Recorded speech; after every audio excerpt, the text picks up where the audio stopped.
Hey guys, tonight we step softly into a winter more than 7 centuries past, where the mists of the Red River drift over rice paddies, and you find yourself at the threshold of Dai Viet in the year 1258.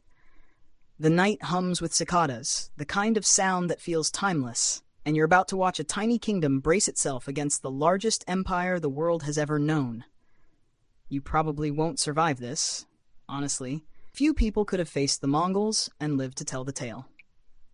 So, before you get comfortable, take a moment to like the video and subscribe, but only if you genuinely enjoy what I do here.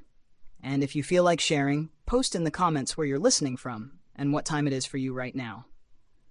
Now, dim the lights, maybe turn on a fan for that soft background hum, and let's ease into tonight's journey together. You walk along the banks of the Red River as twilight fades.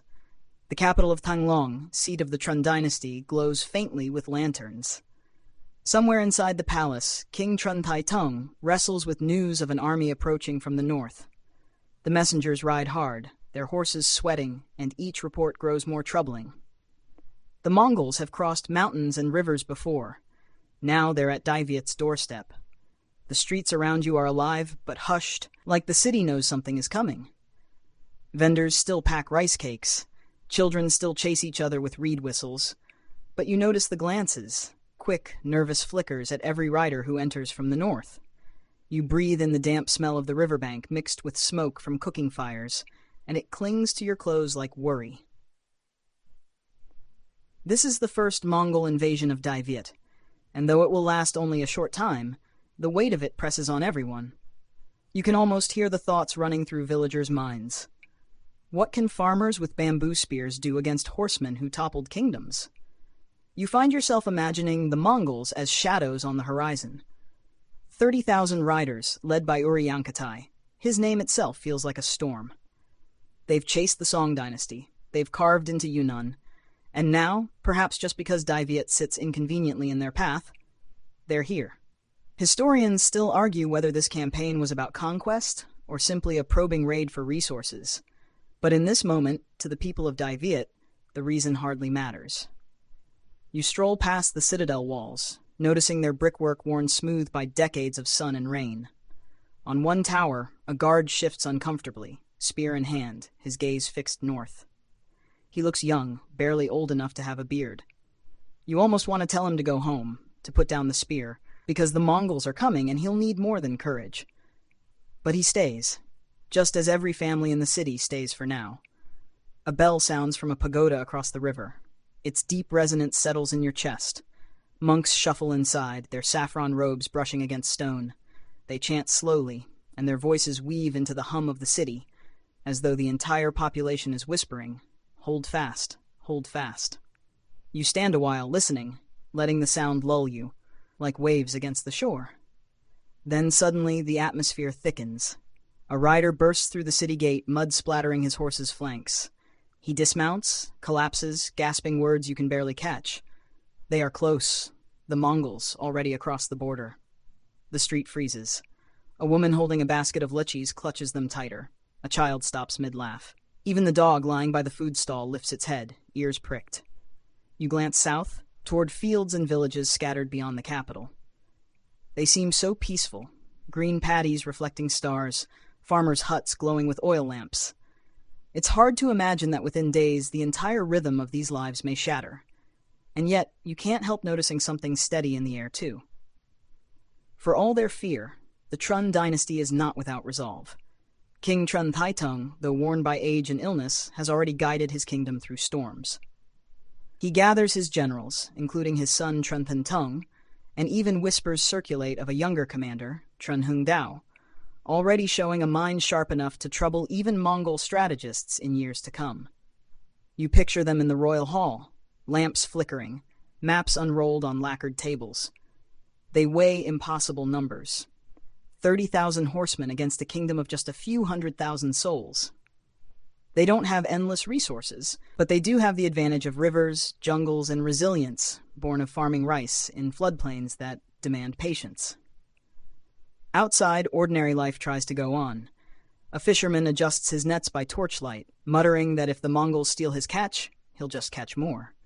A young woman strings herbs in her kitchen, whispering protective charms. And you, drifting through these vignettes, begin to feel how a whole society steels itself in small, ordinary acts. Some details seem almost absurd in the shadow of looming invasion. You overhear two scholars in a tea shop debating whether it's proper to keep teaching poetry when the capital may soon fall. One insists, if the Mongols ride into Thang Long, they should at least find our verses ready. The other shakes his head, but secretly smiles. Even here, with armies massing, the Vietnamese spirit of humor refuses to bow. As night deepens, drums sound from the citadel. Soldiers march with uneven rhythm, bamboo armor creaking. Their faces are determined but weary. You can tell they've trained for years, but none has fought the Mongols before. The Mongols are known for lightning strikes, feigned retreats, arrows darkening the sky. How do you defend against a storm that never tires? The smell of burning incense wafts through the air, blending with smoke from cooking fires. Somewhere, someone is praying to ancestral tablets, asking for protection. Someone else is sharpening a spear with more hope than expectation. And you walk through it all, breathing in the charged stillness of a city about to be tested. Finally, as midnight falls, the wind carries a distant, unsettling sound. It might be thunder, or it might be the echo of hooves, far north yet already resonant in every heart. You can't be sure. But as you lie down on a straw mat in a quiet Thang Long courtyard, staring up at the bamboo rafters, you know the calm cannot last. Tomorrow, the Mongols arrive. The morning mist clings low over the paddies, silver threads trailing across water like gauze over a wound not yet opened. You step outside the gate of Thang Long, and the city already feels different, lighter somehow, as if everyone holds their breath. Down the road to the north, a long tremor shivers the earth. At first, you mistake it for thunder again, but no, this time there is no mistaking it. The hooves of Mongol horses are close enough to rattle bowls in kitchens and make birds scatter from trees. You move along the road with a group of peasants who are carrying bundles on their backs. One man balances a caged rooster, muttering that he won't abandon it even if the Mongols demand tribute. His wife rolls her eyes, saying, "We can't pay off horsemen with chickens." They argue softly, even while quickening their pace, and you can't help a small smile. Even when facing the greatest cavalry in history, someone will always argue about poultry. The first scouts appear like wraiths. Leather-armored, bows slung across their backs, they ride as if the earth itself pushes them forward. Their horses seem smaller than the tall breeds you've seen in pictures of medieval Europe, but each step is efficient, tireless. You've heard tales. These ponies can gallop all day on little more than a handful of grain. You watch the riders scan the countryside, their eyes hawk-sharp. They don't shout, don't wave banners. They simply observe, and that quiet is somehow more terrifying. Soon, more follow. Columns of Mongol troops moving with unnerving discipline.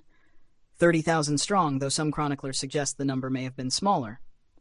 Historians still argue whether the Yuan records inflated or Vietnamese sources exaggerated, but either way, it feels like too many. The air trembles with the rhythm of hooves, and you think, this is what inevitability sounds like. As they pass through villages north of Thang Long, you see farmers drop everything and flee into bamboo groves. Rice stalks sway where sickles were left behind. Chickens scatter. One old man refuses to move, standing stubbornly in front of his thatched hut with a fishing spear. The Mongols glance at him, then ride on. Perhaps they see no value in challenging such defiance. Or perhaps they simply know they'll break him later without even trying. You trail behind them, feeling dust coat your throat. The Mongols carry little baggage. Each rider has spare horses to switch out, quivers filled with arrows, and a bow that can pierce armor at 200 meters. They're like a storm front, moving fast and leaving little trace but dread. Occasionally you hear a rider laugh, a harsh bark of sound, and you wonder what joke could exist in this moment. Maybe it's about how quickly Thang Long will fall. At a river crossing, you watch their efficiency. Engineers in the vanguard unpack leather boats, collapsible frames stretched with hides that they assemble in minutes. Horses swim across, urged by reins, while archers stand ready to cover them. You can't help whispering that's clever, before remembering you're not supposed to admire the people about to sack your capital. But cleverness has its own gravity. And then you notice the weakness, the climate. Within hours, sweat darkens their tunics. Horses snort, shaking manes heavy with humidity. Southeast Asia is not the dry steppe, and already you see the discomfort. Mosquitoes swarm around riders unused to such pests. One curses, slapping at his neck. Another pours water over his head, muttering.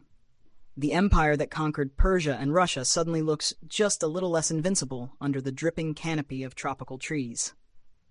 The Mongols continue south, and you follow at a cautious distance. Near the village of Binglei, you stumble upon an ambush aftermath. Bamboo spikes, hurriedly planted in the ground, show where Vietnamese defenders had tried to slow the advance. But the ground tells the story. Trampled, broken, scattered with discarded spears. The Mongols swept through. A pair of shoes lies abandoned in the mud, too small to belong to a soldier. Maybe a boy conscripted, maybe someone who ran too slowly. You look away, letting the image soften, because tonight is for gentle drifting, not horror. As the columns approach Thang Long, drums echo from the city walls. Defenders brace themselves, their shadows flickering in torchlight. You stand among them, watching Mongol horsemen appear at the horizon like a rising tide. They don't rush, they pause, forming ranks, banners unfurling in the wind. The sight alone feels like an attack. You realize how psychological warfare is half their battle. The next morning the Mongols advance. Arrows fly first, whistling overhead. Some defenders raise shields, others simply duck. The Mongols never charge blindly. They test, probe, draw out mistakes. You notice their tactic. A feigned retreat, riders turning as if fleeing, only to wheel back and unleash volleys of arrows. A few Vietnamese soldiers fall for it, chasing too far. They don't return. From a distance, the Tran commanders watch grimly. King Tran Taitung knows this city cannot hold against such a storm. Already discussions in the palace weigh whether to abandon Thang Long and regroup elsewhere. You hear fragments of whispers. Better to lose walls than to lose men. It's a hard truth, but one that will save them later. In the midst of tension, you catch a glimpse of something almost comical. A Mongol rider pauses to adjust his saddle, which squeaks loudly enough to draw laughter from nearby defenders. One soldier mutters, "If we survive this, I'm telling everyone we beat them with a squeaky saddle." Small moments of humor cling stubbornly to life, even in battle. As daylight fades, smoke curls above the northern fields. You taste ash on the air. Families have begun burning their own stores rather than let them fall into Mongol hands. The policy of scorched earth, painful but practical, is already taking root. You step past a woman stirring ashes of what had been her rice jars. Her eyes are wet, but her jaw is firm. She whispers, "Better hungry than conquered." Night descends, torches flare, and the Mongols prepare to camp outside the city. Their tents rise quickly, neat as chess pieces. Horses are tethered, riders eat dried meat from leather pouches. In the distance, frogs croak in rice paddies, stubbornly carrying on as if no empire has arrived. You lie back on a grassy knoll, hearing both the low murmurs of soldiers inside Thang Long and the guttural chants of Mongols beyond. Two worlds stare at each other, separated only by walls and nerves. You close your eyes, imagining how tomorrow the capital may change hands. The hooves across the frontier have carried more than just warriors. They've brought the weight of empire. And you, drifting in this uneasy silence, feel how small kingdoms hold their breath when giants knock at the gate. The gates of Thang Long creak open before dawn, not in welcome, but in weary surrender. You stand near the citadel walls as the royal court slips away into the shadows. King Tran Taitung, frail yet upright, departs with his son and generals, their faces set in stone-like calm. Soldiers march behind, armor clattering softly, while servants lug boxes of supplies wrapped in cloth. The plan is not to fight here. The plan is to survive. As they leave, the city exhales. Families rise in the dark, packing bundles hurriedly. Rice baskets, water gourds, straw mats, everything portable becomes precious. You follow a stream of people toward the southern roads, feet squelching in mud from last night's rain. The air is thick with smoke and fear, but also with a strange rhythm of determination. Abandoning the capital feels like loss, yet also like strategy. You realize, with a slow shiver, that this is how Dai Viet will endure. By stepping aside rather than breaking head-on. Behind you, the Mongols approach. At first, it's just the sound, hoofbeats like 100 drums, creaking harnesses, neighing horses. Then they appear, ranks of riders pouring across the northern plain. You slip into the shadow of a banyan tree, watching as they cross the empty moat. No defenders challenge them. The gates are open, the streets deserted. The Mongols enter cautiously, bows drawn, scanning every corner for ambushes. But there are none. Only silence. You trail behind as they move through the avenues, their horses' hooves echoing against stone. Thang Long, once alive with market chatter and festival songs, now feels like a stage abandoned before the play begins. Lanterns sway in the breeze, unlit. Paper charms flutter from doorways, prayers hastily tied before families fled. A rider pushes open a wooden door with his bow. Inside, you glimpse an overturned tea table, cups shattered on the floor. Dust motes swirl in the dim light, and you imagine the last family leaving just hours ago, carrying their hopes on their backs. The Mongol snorts, shrugs, and rides on. For all their ferocity, there is nothing here worth killing. In the marketplace, horses trample scattered fruits. A basket of lychees lies half-crushed, their sweet scent mixing oddly with the smell of sweat and leather. One rider picks up a mango, bites it, then spits it out in disgust. Tropical flavors are foreign to his tongue. He mutters something and his comrades laugh, though you suspect the joke is less about fruit and more about conquering yet another capital. Historians still argue whether the Mongols intended to hold Thang Long or merely to pass through as a show of force. Some chronicles suggest they demanded tribute. Others say they simply sought a staging ground for further raids. Whatever the truth, you see their confidence growing as they settle in. They've walked into a capital without lifting a sword. To them, it must feel like destiny. But you notice the cracks already forming. The city, though grand, does not provide the riches they expect. Storehouses are bare, wells are shallow. The few residents who remain, too old, too stubborn, or too poor to flee, offer no supplies. You watch a soldier interrogate an elderly woman at her doorstep, demanding rice. She shakes her head, pointing at her empty jars. He scowls, then turns away. Even empire cannot conjure grain from nothing. Meanwhile, in hidden corners of the city, Vietnamese scouts linger. You catch sight of one slipping through an alley, cloaked in rags, observing, counting. His eyes meet yours for a heartbeat before he disappears into the maze of courtyards. The Tran may have abandoned the capital, but they have not abandoned the fight. As night falls, the Mongols make camp inside the citadel itself. Fires blaze where once officials debated poetry and taxes. Horses graze in courtyards once reserved for scholars. The walls echo with laughter, guttural and sharp, as riders drink fermented mare's milk. Yet you notice the unease beneath the revelry. They post guards at every gate, bows always within reach. Perhaps even in victory, they sense the ground beneath their hooves is less certain here. You wander the streets alone, the silence broken only by distant neighs. Thang Long feels like a body whose spirit has slipped away, leaving behind only husks of houses and echoing lanes. You pass the Temple of Literature, its carved beams casting long shadows. Once scholars studied here, debating Confucian classics. Now the courtyard lies empty.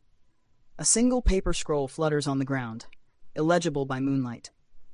You stoop to pick it up, smoothing its crumpled edges. Maybe it was abandoned homework, maybe a prayer. Either way, it feels like a whisper of resilience. On the citadel walls, Mongol sentries scan the horizon. Beyond them, you imagine the royal family moving south, threading through forests and rivers, seeking ground where they can regroup. It's a strange comfort. Even as one world empties, another quietly prepares. And yet, in this moment, you are here, walking through an abandoned capital, where history pauses in uneasy balance. The Mongols think they've won. The Vietnamese know the story is far from over. And you, drifting between shadows and torchlight, sense how fragile empire can be when faced not with armies but with absence. One rider, restless, begins to sing softly in a language you don't understand. His voice carries over the empty streets, rising and falling like wind through bamboo. You sit on a low step, listening.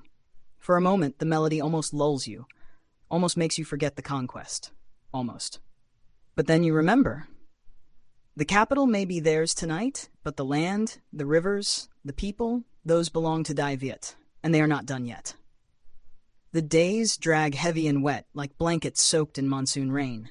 You drift beyond the walls of Thang Long, following the Mongol columns as they push deeper into the countryside. At first they ride with swagger, bows slung carelessly, convinced they've already conquered. But you can see it in their faces. The climate begins to gnaw at them. Armor rusts in the humidity, horses grow sluggish in knee-deep paddies, and every breath feels like drinking soup. By noon, the air clings to you so tightly that even your eyelashes feel sticky. You wipe your forehead and catch sight of a Mongol officer doing the same, though he pretends it's just dust. His soldiers swat at clouds of mosquitoes, cursing in guttural syllables. One rider yelps when a leech finds its way under his tunic. Another scratches at rashes blooming across his neck. The tropics, you realize, are fighting alongside Dai Viet. Food becomes the next adversary. Mongols, used to endless herds on the steppe, find little comfort in rice gruel. You watch one soldier poke his chopsticks clumsily into a bowl, scowling as if rice has personally insulted his ancestors. He mutters something, tosses the meal aside, and reaches instead for dried meat he carried from the north. But the stash won't last forever. Meanwhile, villages burn their own granaries before fleeing. You come upon one smoldering storehouse, ash still hot underfoot. A woman kneels nearby, clutching the blackened husk of a rice jar. She hums softly, a lullaby to no child in particular, just to the memory of food now gone. Her voice is steady, though her eyes are wet. You linger, moved by the quiet power of choosing hunger over surrender. The Mongols, increasingly desperate, raid what they can. At one hamlet, they seize ducks from a pond, chasing the birds in circles. You almost laugh at the sight, mighty conquerors splashing about while farmers hide in the reeds, whispering prayers. One duck escapes, waddling triumphantly into the brush. You decide that duck deserves a statue. But small victories do not hide the truth. Resistance shadows the invaders. Guerrilla fighters slip through forests, ambushing supply lines. One afternoon, arrows whistle from bamboo thickets, felling 2 riders.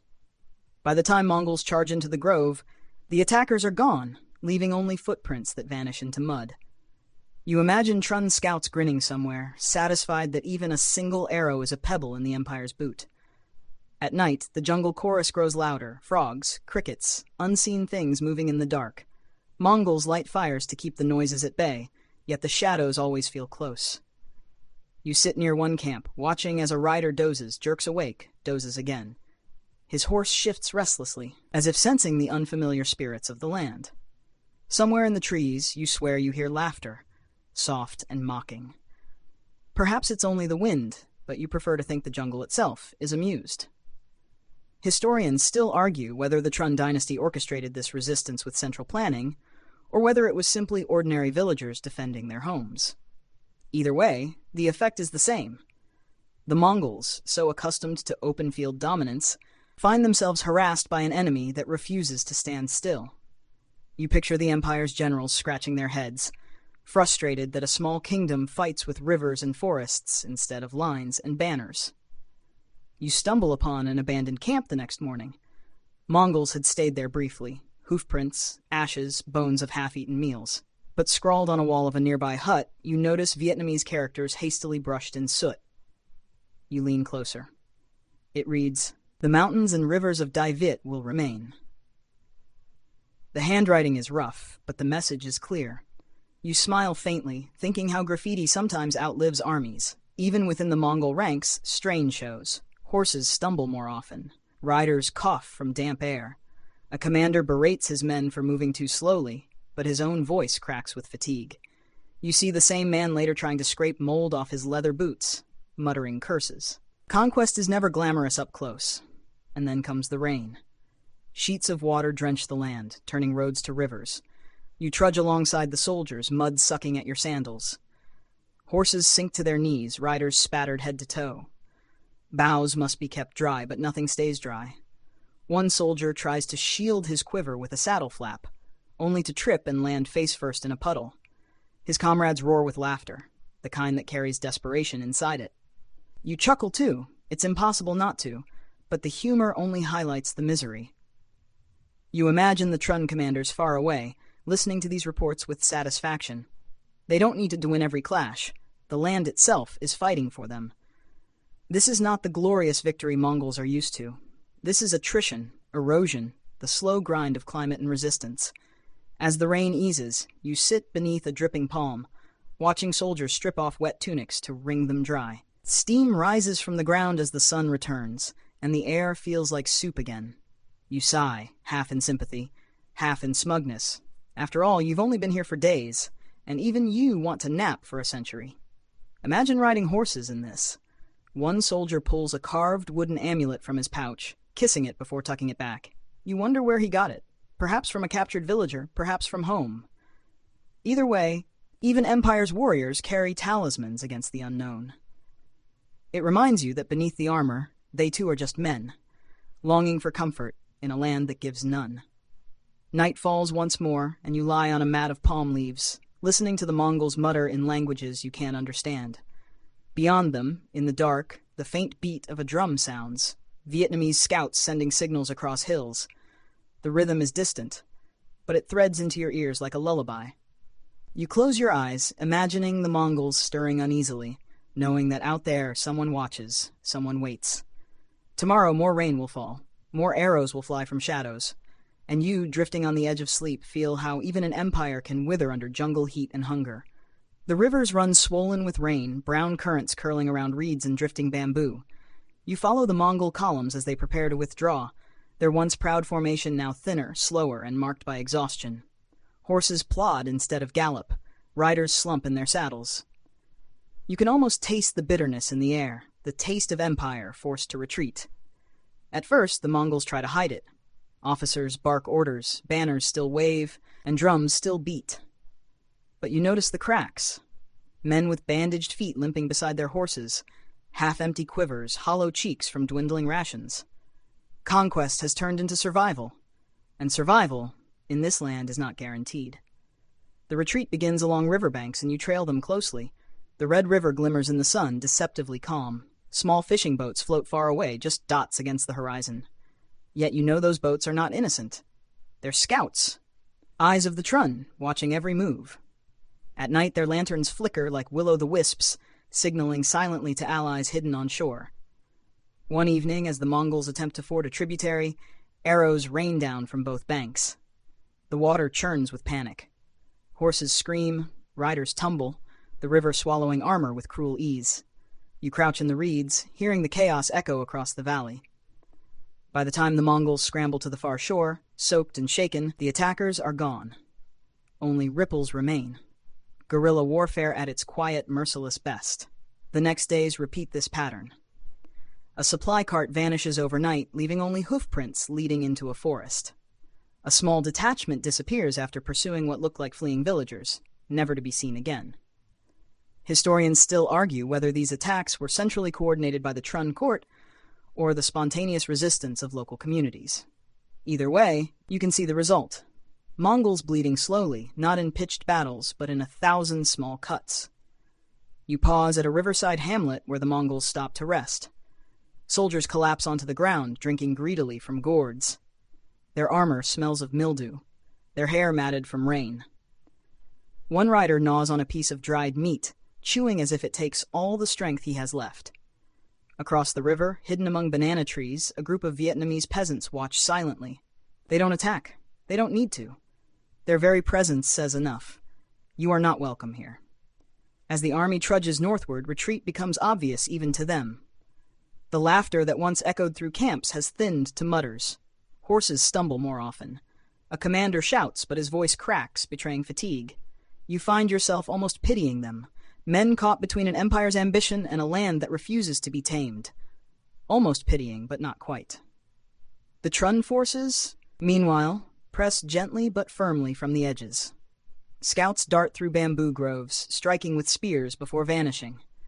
At one river crossing, you spot the Vietnamese setting fire to boats, smoke curling into the sky like a victory flag. Mongols scramble to improvise rafts from logs, their efficiency hampered by hunger and frustration. One raft tips, spilling 3 riders into the current. You watch them flail before drifting downstream, armor dragging them beneath. The river swallows without remorse. Yet even in retreat, moments of absurdity surface. One Mongol soldier, desperate for food, tries to catch fish with his bare hands, slipping and splashing until he falls in. His comrades laugh, the sound ragged but genuine. You chuckle too, because even Empire's warriors can look like clumsy fishermen when the world turns against them. Finally, you reach the borderlands. Mountains loom in the distance, a reminder of the steppe waiting beyond. The Mongols quicken their pace, eager to escape the swamps, the mosquitoes, the endless resistance. Their once proud invasion has shrunk into a weary march home. Behind them, Dai Viet breathes again. Farmers emerge from hiding, inspecting scorched fields. Children chase each other through ruined hamlets, laughter returning slowly. You walk through one village where elders gather to repair a communal house. Their hands move steadily, binding bamboo, smoothing mud walls. A monk chants nearby, his voice calm, weaving prayers into the rebuilding. The Mongols are gone, for now. They will return, of course. Greater armies, fiercer plans, larger ambitions. But for this moment, Dai Viet stands. And you, wandering through fields where the cicadas sing once more, feel the quiet triumph of survival.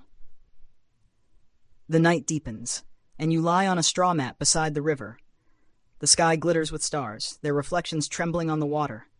You hear frogs croaking, distant drums echoing faintly, and the sigh of wind through bamboo. The invasion that once thundered like hooves has faded into whispers. Your breathing slows as you picture the capital of Tanglong rekindling, lanterns relit, markets buzzing again, families returning with cautious smiles. The scars remain, yet life insists on continuing. Slowly, inevitably, resilience outshines conquest. The story lingers in your mind like the aftertaste of tea, bitter, sweet, soothing. You let your eyelids grow heavy, carried by the gentle current of history. Whatever storms tomorrow may bring, tonight the land is calm. Sleep now beneath the watch of rivers and mountains, knowing that even the mightiest empire can stumble when faced with people who refuse to vanish. The horses are gone, the drums are silent, and the night belongs to you.